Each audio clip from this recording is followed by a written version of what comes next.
예배 후에 좋은 교제가 있기를 바랍니다.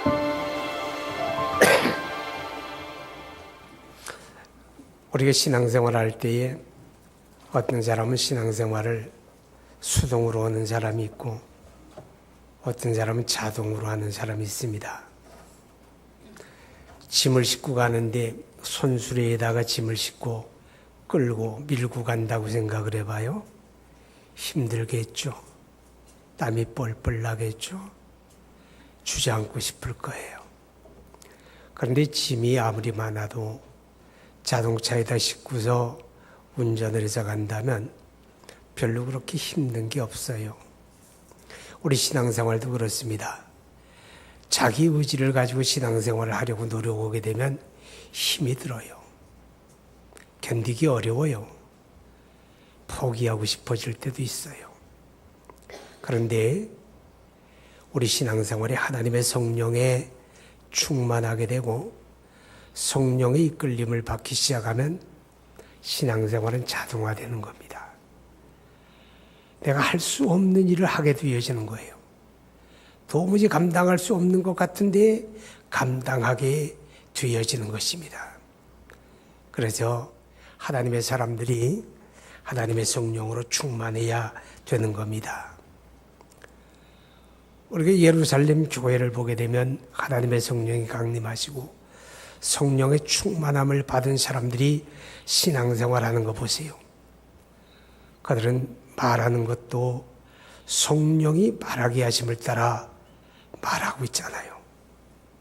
그들이 복음을 전파하고 우겨싸임을 당한 그런 환경 속에서 두려워하지 아니하고 예수의 십자가와 부활의 복음을 외치는 것이 누가 등 떠밀어서 하는 게 아니에요. 하나님의 성령의 이끌림을 받으니까 자동적으로 그렇게 하게 되어지는 겁니다. 현대사회는 창의성이 엄청나게 강조가 됩니다. 직장에서도 그렇고 기업도 그렇고 교회도 그렇습니다. 이 창의성을 잃어버리게 되면 이 변화되는 시대에 앞서가지 못합니다. 도태됩니다. 그런데 창의성도 마찬가지예요. 하나님의 성령으로 충만한 사람은 창의성이 넘치는 그런 삶을 살아갈 수가 있습니다. 여러분, 우리 그리스도인들은 성령의 사람이거든요. 누구든지 그리스도의 영이 없으면 그리스도의 사람이 아니니라 그랬어요. 여러분과 제가 진정한 그리스도인이라고 하는 말은 내 안에 하나님의 성령이 거하신다는 뜻입니다. 하나님의 성령이 내 안에 거하지 않으면 아직 진정한 그리스도인이 아닙니다. 예수님께서 요한복음 3장 5절에 너희가 물과 성령으로 거듭나지 않으면 하나님의 나라를 들어갈 수가 없다. 진정한 그리스도인, 하나님의 성령으로 거듭나고 내 안에 하나님의 성령이 거하는 사람, 그들이 하나님의 나라를 유업으로 받게 되어지는 것입니다.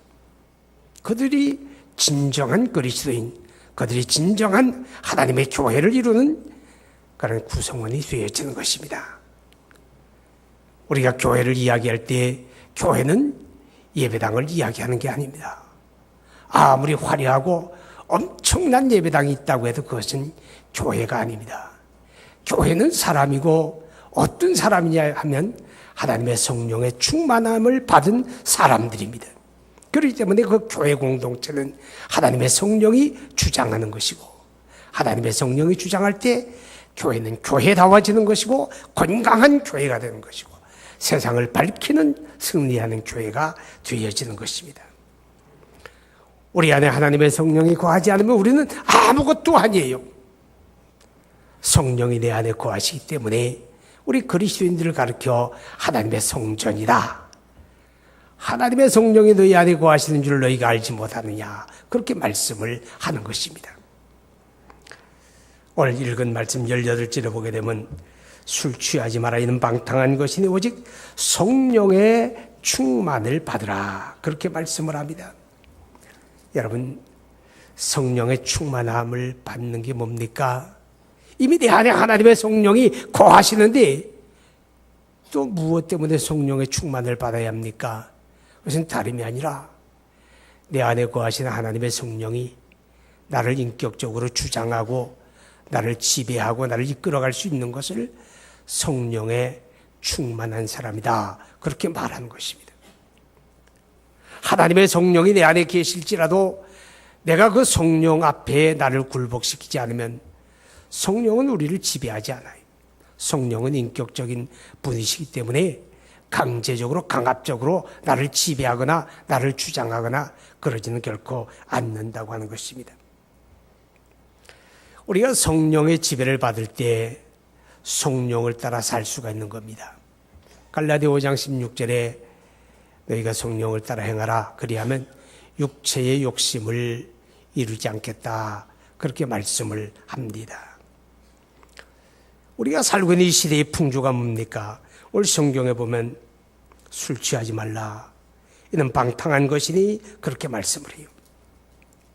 이 시대 풍조가 술 취하고 방탕하고 음란하고 그런 시대입니다.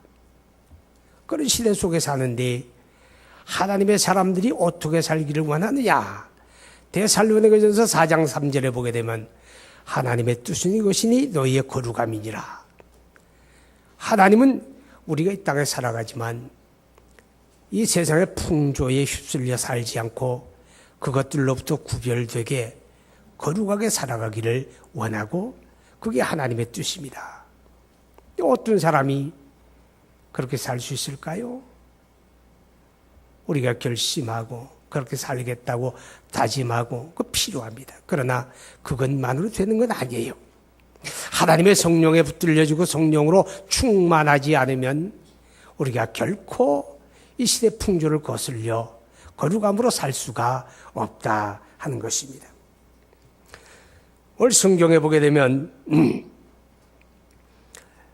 이 시대가 악한 원수 마귀가 이 술 취함과 방탕함을 통해서 우리 영혼을 마비시켜 갑니다.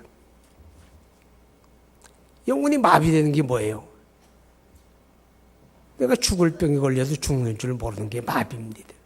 무엇이 문제인지 무엇이 잘 되는 것인지 분별이 없어지는 게 마비되는 겁니다.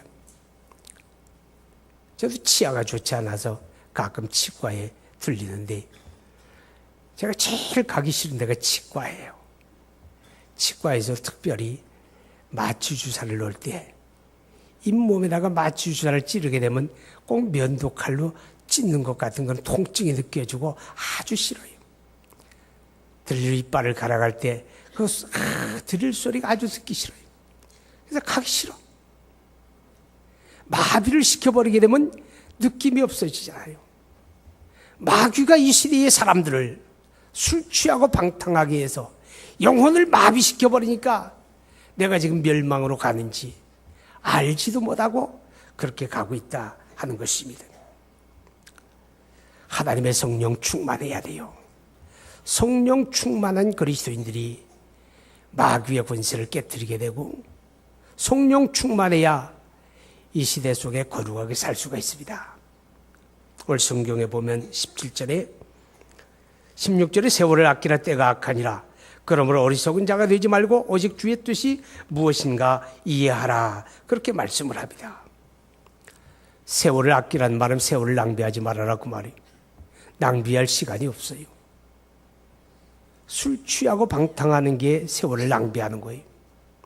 무의미한 일에 우리의 삶을 올인하는 거 낭비하는 겁니다. 우리 낭비할 시간이 없어요. 그런데 세월을 아끼고 세월을 낭비하지 않으려면 무엇보다도 하나님의 뜻을 분별하라는 겁니다. 어리석은 자가 되지 말고 하나님의 뜻을 분별하는 지혜가 있어야겠다 그렇게 말씀을 해요. 근데 그게 뭡니까? 하나님의 성령 안에 행하는 길밖에 없어요. 우리 그리스도인의 삶을 흔히 신본주의다 그럽니다. 신본주의라고 하는 말은 하나님 중심, 하나님 제일, 하나님을 주인으로 모신다 그런 뜻이에요. 반대 개념은 인본주의입니다. 내가 스스로 주인이 되어서 자기 중심으로 삽니다. 자기 욕심으로 삽니다. 여러분, 마귀는 항상 그렇게 역사합니다. 하나님이 아담과 하와를 지어 에덴 동산 낙원에 살아가게 하였을 때 마귀가 그들에게 접근합니다. 그리고 말합니다. 스스로 주인 되어라. 내가 스스로 주인 내 인생을 결정하고 왜 내가 하나님 중심으로 사느냐? 내 중심으로 살아라. 그렇게 유혹을 합니다. 마귀는 그때로부터 지금까지 수많은 사람들의 영혼 속에 내가 주인이야. 내가 스스로 주인 된 삶을 살아. 너 중심으로 살아. 그렇게 가르치고 있다고 하는 것입니다. 그러나 기억하시기 바랍니다. 신본주의의 삶은, 하나님 중심의 삶은 신앙인의 삶이고 그 삶은 하나님이 책임져 주시는, 하나님이 보장의 결과가 있는 그런 삶이 바로 신본주의의 삶입니다. 근데 어떤 사람이 하나님 중심으로 살아갑니까? 성령으로 충만하지 않으면 어느 누구라도 하나님 중심으로 살지 못합니다. 현대 그리스도인들의 문제가 뭔가 하면 하나님의 뜻을 모르는 게 아닙니다. 하나님의 뜻을 분별하지 못하는 게 아닙니다. 다 알면서도 하나님의 뜻에 무관심하다는 것입니다. 관심이 없어요.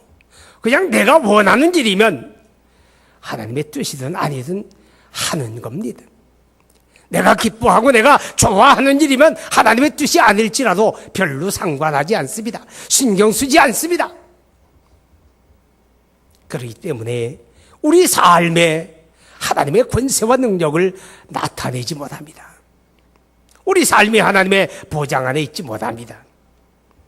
여러분, 그래서 사람들이 다 저마다 자기 욕심을 따라 살니까 우리가 예수 믿으면서도 우리 삶 속에 그리스도의 등불이 되지 못합니다. 세상을 밝히지 못합니다. 하나님의 성령 충만한 사람들만이 하나님의 뜻을 분별하고 하나님 중심으로 살아갈 수가 있다 하는 것입니다. 오늘 19절 이하에 보면 시와 찬송과 신령한 노래들로 서로 화답하며 너희 마음으로 주께 노래하며 찬송하며 범사에 우리 주 예수 그리스도의 이름으로 항상 아버지 하나님께 감사하며 그리스도를 경외함으로 피차 복종하라 그랬습니다. 하나님의 성령으로 충만한 삶은 하나님의 기쁨 되는 삶을 살게 됩니다. 여러분에게 구원의 감격이 있습니까? 내가 멸망받을 수밖에 없는 죄인이 그리스도 안에서 이 구원의 은혜를 얻었구나. 그 감동과 그 감격이 내 안에 있으면 그 사람에게는 찬송밖에 없습니다. 찬송이 풍성한 삶이 됩니다. 내 안에 구원의 감격이 있으면 감사밖에는 없습니다. 세상의 모든 일들이 내 뜻대로 되어지지 않을지라도, 내가 원하는 것이 이루어지지 않을지라도 그것 때문에 불평하며 원망하는 게 아닙니다. 하나님의 성령 안에서 구원의 감격이 있는 사람은 감사하는 거예요. 감사밖에 없는 거예요. 하나님 안에 구원의 감격이 있는 사람은 순종하는 겁니다. 하나님의 질서를 따라 순종하고 하나님의 말씀을 따라 순종하고 바로 이것이 하나님의 기쁨 되는 삶입니다. 이 구원의 감격이 메마르고 구원의 감격이 사라져버리게 되면 그런 매력 있는 그리스도인으로 살지 못합니다. 믿으면서도 불평하게 되고 믿으면서도 원망하게 되고 찬송이 없어요. 구원의 감격이 메말라 그렇습니다. 그 구원의 감격은 하나님의 성령으로 충만함과 관계가 됩니다. 하나님의 성령이 내 안에 주장하시고 하나님의 성령이 나를 이끌기 시작하면 우리 안에는 그리스도로 말미암는 구원의 감격이 풍성하게 될 줄로 믿습니다. 문제는 우리가 어떻게 하나님의 성령으로 충만할 수 있겠는가 하는 것입니다. 할 수 없는 일을 하라고 하지 않겠죠? 하나님의 성령으로 우리가 다 충만할 수가 있습니다. 예루살렘 교회 교인들이 그랬던 것처럼 우리도 하나님의 성령으로 충만할 수가 있는데, 여러분, 성령으로 충만한 것하고 기도하는 것하고는 밀접한 관계가 있습니다.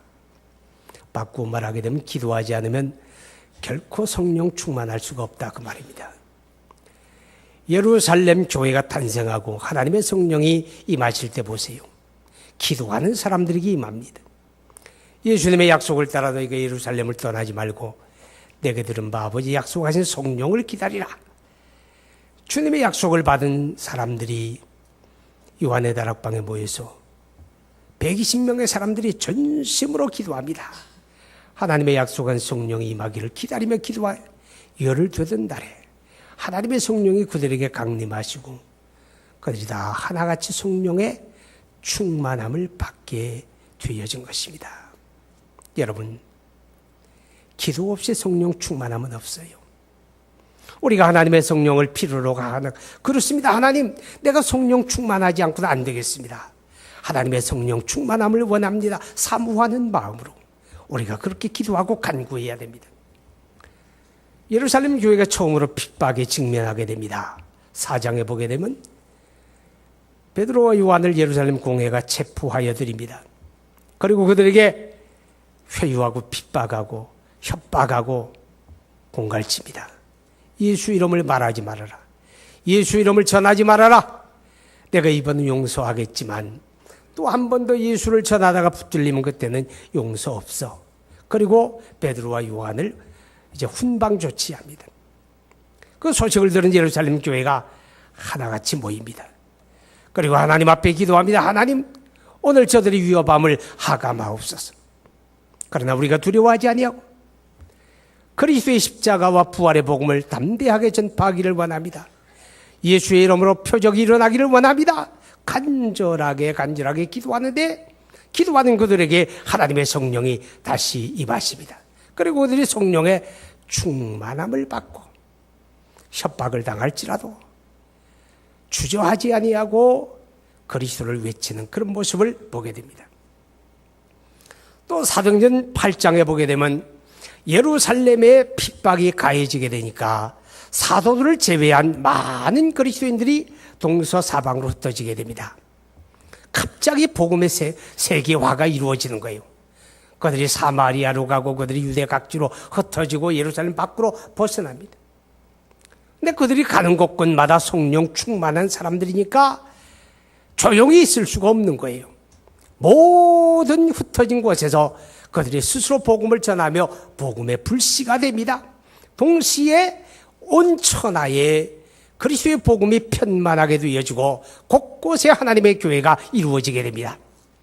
사마리아 사람들이 복음을 받았다는 소식을 접한 예루살렘 사도회의가 베드로와 요한을 그들에게 파송하게 됩니다. 가서 교회를 보살펴라. 사도 베드로와 요한이 사마리아를 방문합니다. 많은 사람들이 그리스도의 복음을 받고 기뻐합니다. 그러나 그들이 아직 하나님의 성령에 대해서 알지 못합니다. 그때 베드로와 요한이 그들에게 우리 함께 기도합시다. 우리가 성령 충만해야 합니다. 우리 성령 받아야 합니다. 그들과 더불어 간절하게 기도하고 그들을 안수할 때에 하나님의 성령이 예루살렘에 그리했던 것처럼 그들 가운데 임하시게 되고 그들 모두가 성령의 충만함을 받았다. 그렇게 기록하고 있습니다. 사랑하는 여러분,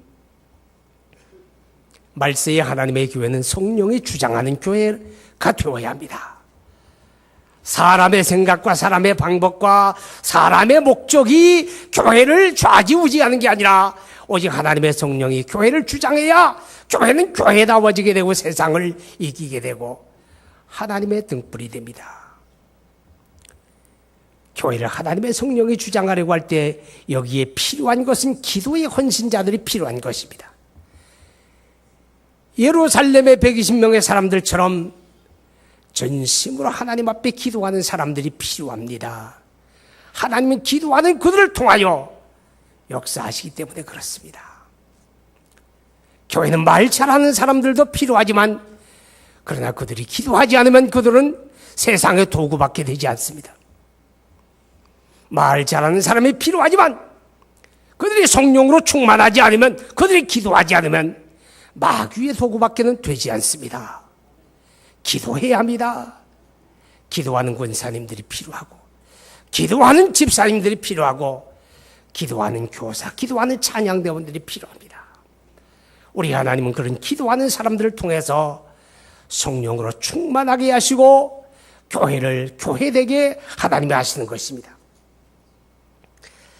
그리고 하나님의 성령의 충만함과 회개의 관계가 있습니다. 성령 충만한 베드로와 사도들이 예루살렘에서 외칩니다. 예수의 십자가 부활의 복음을 외칠 때에 예루살렘 사람들이 가슴을 치며 우리가 어찌할까 합니다. 그때 베드로가 말하기를 너희가 다 회개하여 각각 예수 그리스도의 이름으로 세례를 받고 죄 없이 함을 받으라. 그리하면 성령을 선물로 받으리라. 그렇게 말합니다. 이 말은 그리스도를 영접하라는 겁니다. 예수 영접하지 아니하고 예수 없는 사람에게 성령이 충만하지 않습니다. 예수 영접하는 게 뭡니까? 내가 하나님 앞에 멸망받을 수밖에 없는 죄인인 걸 깨닫는 것입니다. 그리고 그 죄는 오직 그리스도 예수를 믿음으로 해결된다고 하는 것을 믿는 것입니다. 그런 사람들이 그리스도를 구주와 주님으로 영접하게 되고 또 이렇게 예수를 영접한 사람들이 이 땅에 살아가는 삶에서 우리가 육체의 연약함 안에 거하다 보니까 우리도 알지 못하는 사이에 우리가 술 취하고 방탕하고 죄에 넘어지고 음란하고 그럴 때가 얼마나 많은지 모릅니다. 그러나 그런 죄가 우리가 믿음으로 얻은 구원을 회방하지 못합니다. 믿음으로 얻은 구원을 취소시키지 못합니다. 그렇지만 그 죄는 나와 하나님의 관계를 불통하게 만듭니다. 가로막고 있다는 것입니다. 그래서 이사야 59장 1절과 2절을 보게 되면 하나님이 귀가 둔하여 너희를 듣지 못한 게 아니다. 하나님의 손이 짧아 너희를 구원하지 못함이 아니라 너희의 죄가 너와 하나님의 사이를 가로막았다. 그 해결해야 된다 그 말이죠. 여러분 우리가 생활하다 보면 집안에 사용하는 하수구가 막혀버릴 때가 있잖아요. 막혀진 하수구에 물 붓는다고 내려갑니까? 물난리 나지. 뚫어야 합니다. 어떤 방법을 통해서 뚫으면 되는 겁니다. 서울에서 생산하는 수돗물이 아리수인데 얼마나 좋은 물인지 몰라요. 그 좋은 물인데 왜 그거 안 마시고 휘발유보다 더 비싼 생수 사서 마십니까? 문제가 뭐예요? 수돗물이 잘 생산이 되어가지고 파이프라인을 통해서 가정으로 배달이 되는데 그 파이프가 오래되다 보니까 그 안에 각종 오물이 쌓이게 되고 녹이 쓸어가지고 그것을 통과하는 과정에 물이 오염되지 않을까. 그래서 그렇습니다. 죄는 그런 것입니다. 나와 하나님의 관계 속에 녹이 쓸게 만들고 오염이 되게 합니다. 해결해야 합니다. 해결하는 게 뭡니까? 우리가 우리의 죄를 자복하면 하나님은 미쁘시고 이루시기 때문에 우리 죄를 사하시고 모든 불의에서 우리를 깨끗하게 하십니다. 예수님이 십자가에 피 흘려 죽으시고 우리 죄를 대속하는 사건은 우리의 과거의 죄만 아니라 현재와 앞으로 지을 수 있는 모든 죄를 다 담당해 주신 것입니다. 그렇기 때문에 우리가 주님 앞에서 주님 그렇습니다. 내가 오늘 이런 죄를 졌습니다. 자복하면 여러분 아무리 어둠이 짙어도 이렇게 빛이 들어오니까 어둠이 순간에 사라지는 것처럼 어떤 죄라도 우리 주님의 빛 가운데 서게 되면 해결되는 줄 믿습니다. 우리가 믿음을 가지고 살면서도 믿음으로 살지 못하고 우리가 욕심을 따라 살아가는 것들을 하나님 앞에 자복하는 것입니다. 우리의 삶 속에 우리가 거짓되고 불의했던 것들을 하나님 앞에 자복하는 것입니다.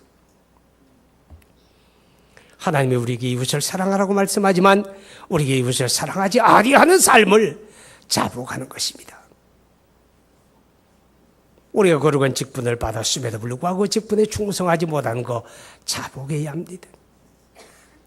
그리스도의 복음을 전파하라고 명령받았지만 우리가 입 다물고 살아가는 거 하나님 앞에 회개하고 자복해야 합니다. 그런 회개와 자복을 통하여 하나님은 우리를 사하시며 우리에게 하나님의 성령을 충만하게 하시는 줄로 믿습니다.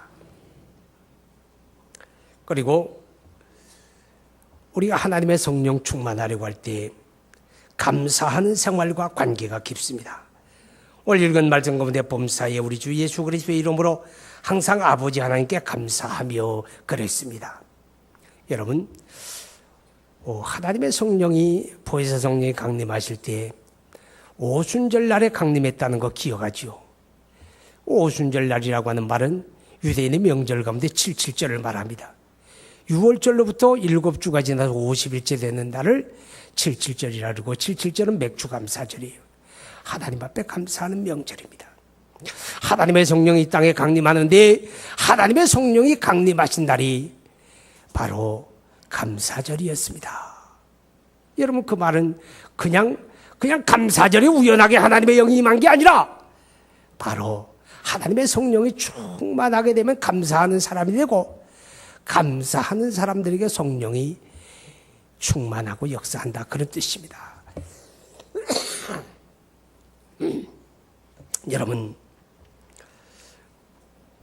우리가 그리스도를 믿고 구원받았음에도 불구하고 어떻습니까? 감사가 풍성합니까? 아니면 불평과 원망이 많습니까? 불평하고 원망하게 되면 마귀의 도구가 됩니다. 감사하게 되면 성령 충만함을 받습니다. 여러분, 불평하고 원망하면요, 왜 나는 병들었냐고, 왜 나는 안 되냐고, 왜 나에게는 어려움이 계속되냐고, 불평하고 원망하면 그 어려움이 자꾸 굵어집니다. 근데 감사하면, 뭐 때문에 감사합니까? 하나님 믿고 하나님의 선하게 하실 것이다, 이렇게 믿고 감사하면 고난은 작아집니다. 문제는 해결이 됩니다. 할렐루야.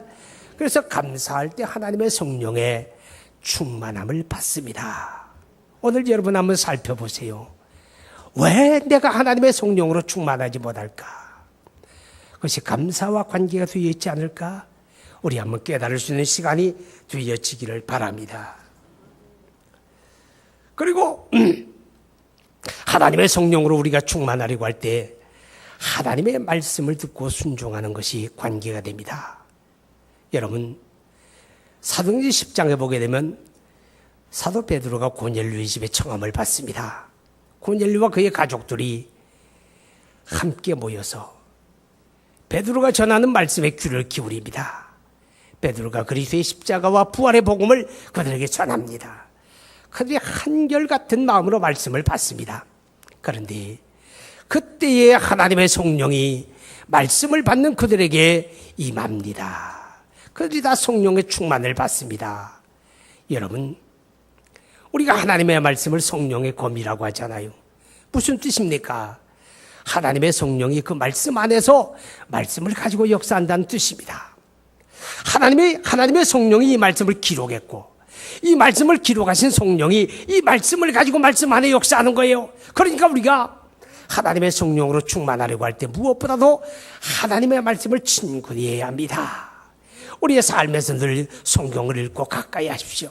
그리고 하나님의 말씀을 들을 때 집중해서 하나님의 말씀을 들어야 합니다. 그때 하나님의 성령이 역사하고 말씀을 듣는 그들에게 하나님의 성령이 임하시고 충만하게 되어진다 하는 것입니다. 우리가 밥을 먹지 않으면 시장하잖아요. 배고픔을 느끼잖아요. 빨리 예배를 마쳐야 밥을 먹을 텐데 혹시 그렇게 느끼고 있지 않습니까? 우리가 육신의 양식을 먹지 않으면 배고픔을 쉬이 느끼면서도 참 우리가 하나님의 말씀이 영혼의 양식인데 그 말씀을 그리 멀리하고도 그렇게 오래 살아남는 걸 보면 참 놀라운 일입니다. 하나님의 말씀이 멀어지게 되면 성령 충만하지 못합니다. 하나님의 말씀이 가까워져야 합니다. 이 말씀 안에 여러분 성령 충만함이 있다고 하는 사실을 기억하시기 바랍니다. 이제 말씀을 마치려고 합니다. 여러분, 요한 3서 2절에 사랑하는 자여, 내 영혼이 잘됨 같이 내가 범사가 잘되고 강건하기를 내가 간구하노라, 그런 말씀이 있습니다. 사경에 또 어떤 분이 머리가 많이 아프다고, 두통이 있다고, 마음이 불안하다고 기도해달라고 그래요. 제가 그분에 이런 얘기해서 많은 얘기하지 않았어요. 먼저 영혼이 잘 돼야 합니다. 예수 믿어야 합니다. 믿음에 멀어지면 안 됩니다. 믿음이 회복돼야 합니다. 그리고 기도해 줬어요. 눈물을 철철 흘리면서 울더라고요. 우리 삶의 문제만 집중하지 마세요. 문제의 원인이 거기 있는 거 아닙니다. 내가 영적으로 회복하면 다 회복이 되는 거예요. 우리 몸속의 면역력이 강화가 되게 되면 우리 몸에 병이 들어와도 우리가 이기지 않아요. 하나님의 원리가 내 영혼이 먼저 잘 돼야 돼요. 내 영혼이 잘 되는 게 하나님의 성령 충만한 거예요. 하나님의 성령에 붙들려주고 성령으로 충만하게 되면 내 앞을 가로막고 있는 문제가 아무리 크다 할지라도 거기에 짓눌려 패망하는 자가 아니라 헤쳐나가는 능력자가 될 줄로 믿습니다. 하나님의 성령에 충만하고 성령에 붙들려져서 저와 여러분의 삶이 하나님의 영광을 드러내는 그런 은혜가 있기를 바랍니다. 이제 우리 함께 기도합시다. 하나님, 성령 충만하기 원합니다. 성령 충만함이 문제 해결의 열쇠입니다. 여러분, 성령 충만하지 않으면 절대로 승리하지 못합니다. 우리는 기도함과 성령 충만이 관계가 됩니다. 회개와 성령 충만이 관계가 됩니다. 감사와 성령 충만이 관계가 됩니다. 하나님의 말씀과 성령 충만이 관계가 됩니다. 우리 한 음성으로 기도합시다. 할렐루야. 우리 하나님의 거룩한 은혜와 사랑을 진심으로 감사합니다.